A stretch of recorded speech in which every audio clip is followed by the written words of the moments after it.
My name is Caroline Blocher, and I've been working together with Filippo Pecci, Carlos Jara Ayagada, and Ivan Stoyanov on the problem of detecting and localizing leakages in the datasets provided for the Battle of Leakage Detection and Isolation Methods 2020 competition. And one of the main elements of our leak detection and localization strategy was to solve a regularized inverse problem. I will begin this presentation with a short introduction, and then I will state the problem formulation that also takes into account the pressure-reducing valves present in the network. And I will then illustrate our leak detection and localization strategy on an example from the 2019 dataset, and I will finish with a conclusion. In the UK, about 3 million liters of water are lost every day because of leakage. And this means that for water companies, methods that can detect and locate leaks near real time are becoming more and more important, especially also because the regulator is imposing financial penalties in case of high leak levels. And for this reason, water companies are currently trialing hybrid methods, and those methods include methods that are based on an hydraulic model of the water distribution network, but also acoustic methods.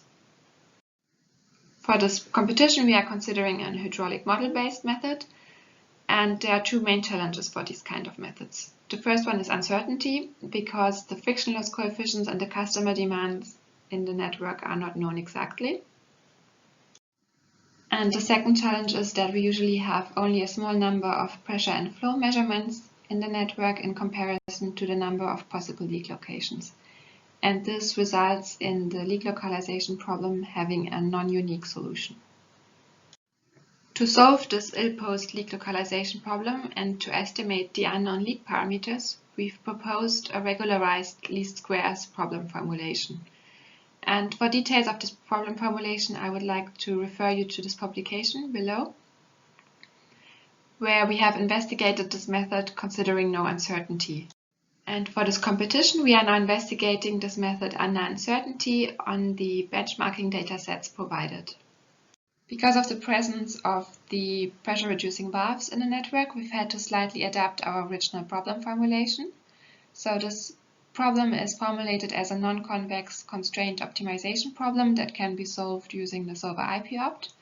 And it has as variables the hydraulic heads H, the flows in the pipe Q, the leak parameters C, and a variable eta that accounts for the additional head losses introduced by the pressure-reducing valves.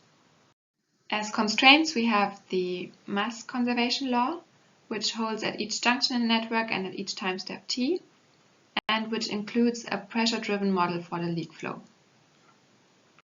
We also have the energy conservation constraint, which states that the head losses along the length of the pipe must be equal to the difference in head at inlet and outlet of the pipe. And we have the function here which models the head losses due to friction in the pipe, and we have this term here which takes into account the head losses at the PRVs. Further constraints are the non-negativity of pressure and the non-negativity of the unknown leak coefficients. The objective function consists of a loss function V that represents the fit of the hydraulic model and the measurements, and a regularization term, which aims to minimize the unknown leak coefficient vector in the sense of the L2 norm. And the regularization parameter ρ is used to tune a trade-off between fitting the model to the measurements and minimizing the unknown leak coefficients. For the loss function, we aim to minimize the sum of squared residuals. So here, for example, we have the squared difference of measured hydraulic head and modeled hydraulic head at all locations where the pressure is measured. Similarly, the squared difference of measured flow and modeled flow at all links where the flow is measured. And we also included the settings of the pressure-reducing valves in the objective function here. So here we considered the outlet pressure at the PRV as a virtual measurement. Because the pressure and the flow residuals are of different magnitude, we have positive weights W for scaling, and we sum up the residuals for all time steps that are considered. I will now give a brief overview over our leak detection and localization strategy, and then I will illustrate the strategy on an example from the 2019 dataset. For the 2019 dataset, we've been given data for an entire year. And in order to get an overview over this dataset, we first apply a k-means clustering algorithm, which helps us to identify the typical daily demand profiles in the network, but it also helps us to identify potential leak days. For a potential leak day, we then investigate the total consumption measured in the network. And if this consumption is higher than the consumption that is expected based on measurements from previous days, we assume that we might have detected a leak event. For the leak localization analysis, we then solve the regularized inverse problem. And we do that repeatedly, and if we then consistently identify the same leakage hotspot area, we confirm that we have detected a leak event and we have also located it approximately. Here you can see the demand profiles that we've identified in the 2019 dataset, considering 14 different clusters. And here you can see how these demand profiles are associated to each day in the year 2019.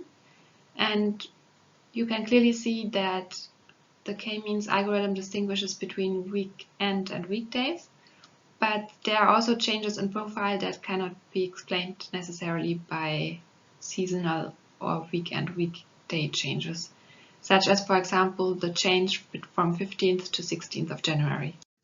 We now look at the flow measured between 14th and 18th of January 2019 in comparison with the flow that would be expected on those days. And we can clearly see an increase in the night from 15th to 16th of January 2019. So these observations motivate running the leak localization analysis on the data given for 15th and 16th of January 2019. But before doing that, we need to update the model of the customer demands that appears in the constraints of the optimization problem. And we do that by estimating the mean flow from the 5 prior leak-free days, and then redistributing this flow across the network by taking into account the original demand distribution provided by the model. To solve the regularized inverse problem, we take into account measurements gathered over a 1-hour time window. And as you can see in the video on the left-hand side, we do that repeatedly for different time windows in the night from 15th to 16th of January 2019. And as soon as the time window includes 11 p.m., we consistently identify a leakage hotspot area in the lower left corner of the network.